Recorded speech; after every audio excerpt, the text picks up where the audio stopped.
Sir, मनुष्य संसार में सत्य और असत्य दोनों बोलता है सर। दोनों बोलते हैं, सत्य भी बोलते हैं और झूठ भी बोलते हैं सर। लेकिन सामान्यतया देखा गया लोग सत्य ही बोलते हैं। लेकिन परंतु कोई आपत्ति दिखाई दे, कहीं मान अपमान का प्रश्न हो, कहीं कोई स्वार्थ हो, कहीं लोभ हो, कहीं क्रोध हो, ऐसे कारण उपस्थित होने पर प्राय लोग झूठ बोल जाते हैं सर।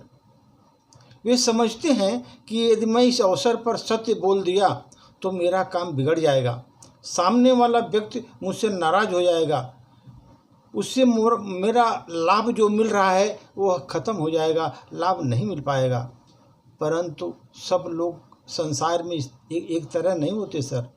कुछ लोग सोचते हैं कि हानि लाभ तो जीवन में होता ही रहता है, यह संसार है, इसमें सुख और दुख दोनों आते जाते रहते हैं। मैं झूठ बोलकर ईश्वर को क्यों नाराज करूं?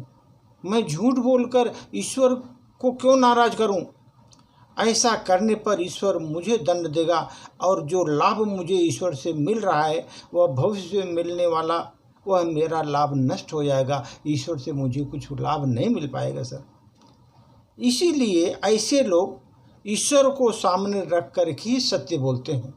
ईश्वर को सामने रख कर ही सत्य बोलते हैं, तब उन्हें सांसारिक लोगों से हानि होती है, क्योंकि वो सत्य बोलते हैं। सांसारिक लोगों से उन्हें हानि का सामना करना पड़ता है, उनके जीवन में हानि होती है सर, पर वे सहन कर लेते हैं हानि को। ऐसे अवसर पर उनको सहन करने की शक्ति वही ईश्वर देता है सर। हानि होती है लेकिन उनको सहने की शक्ति ईश्वर ही देता है सर। अतः संसार के लोग भले ही कुछ नाराज हो जाएं, लेकिन आप ईश्वर को नाराज न करें सर। आप ईश्वर को नाराज न करें, क्योंकि यदि ईश्वर नाराज हो गया तो आपको उससे ज़्यादा हानि मिलेगी, बहुत ज़्यादा हानि मिलेगी और बहुत ज़्यादा हानि आपको जीवन में भी उठानी पड़ेगी। इसीलिए सर, ईश्वर का लेन देन जन्म जन्मांतर तक चलता रहता है। ईश्वर देता है हमारा और लेता भी हमसे है, ये जन्म जन्मांतर तक ईश्वर चलता है। इसीलिए आप ईश्वर को कभी नाराज न करें, हमेशा सत्य बोले सर। भले ही आपको कोई हानि होती है उसे सहन कर लीजिए। ऐसे अवसर को, हानि को अगर आप सत्य बोल रहे हैं ईश्वर को सामने रख करके, तो आप उस हानि को ईश्वर आपको सहन करने की शक्ति भी देता है। ऐसे अवसर को आपको सहन शक्ति देता है सर। और यदि ईश्वर नाराज हो गया तो उससे ज़्यादा हानि आपको उठानी पड़ती है सर। सर, पूजा करने का कोई सिद्धांत नहीं है, ऐसा कोई सिद्धांत नहीं है पूजा करने का।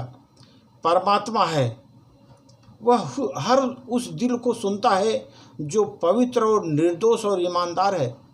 जो पवित्र, निर्दोष और ईमानदार है, सबकी सुनता है वो परमात्मा। मन की सच्चाई और अच्छाई कभी व्यर्थ नहीं जाती सर, कभी भी नहीं व्यर्थ जाती। मन की अच्छाई और मन की सच्चाई कभी व्यर्थ नहीं जाती। ये वो पूजा है जिसकी खोज ईश्वर स्वयं करते हैं। अगर आप सत्य बोलते हैं, मन में सच्चे हैं, अच्छाई कर रहे हैं, तो ये कभी वही आपकी सबसे बड़ी पूजा होती है, वो कभी व्यर्थ नहीं जाती। और ईश्वर ऐसे ही लोगों का चयन करते हैं सर कि कहाँ पर हैं इस तरह के लोग जो उस दिल को सुनता है, पवित्र, निर्दोष और ईमानदार है। परमात्मा उसी को सुनता है सर, परमात्मा उसी को सुनता है। सत्य आदमी का, जो निर्दोष है और ईमानदार है, उसी का परमात्मा सुनता है, उसी को भलाई करता है, उसी की रक्षा करता है सर। धन्यवाद।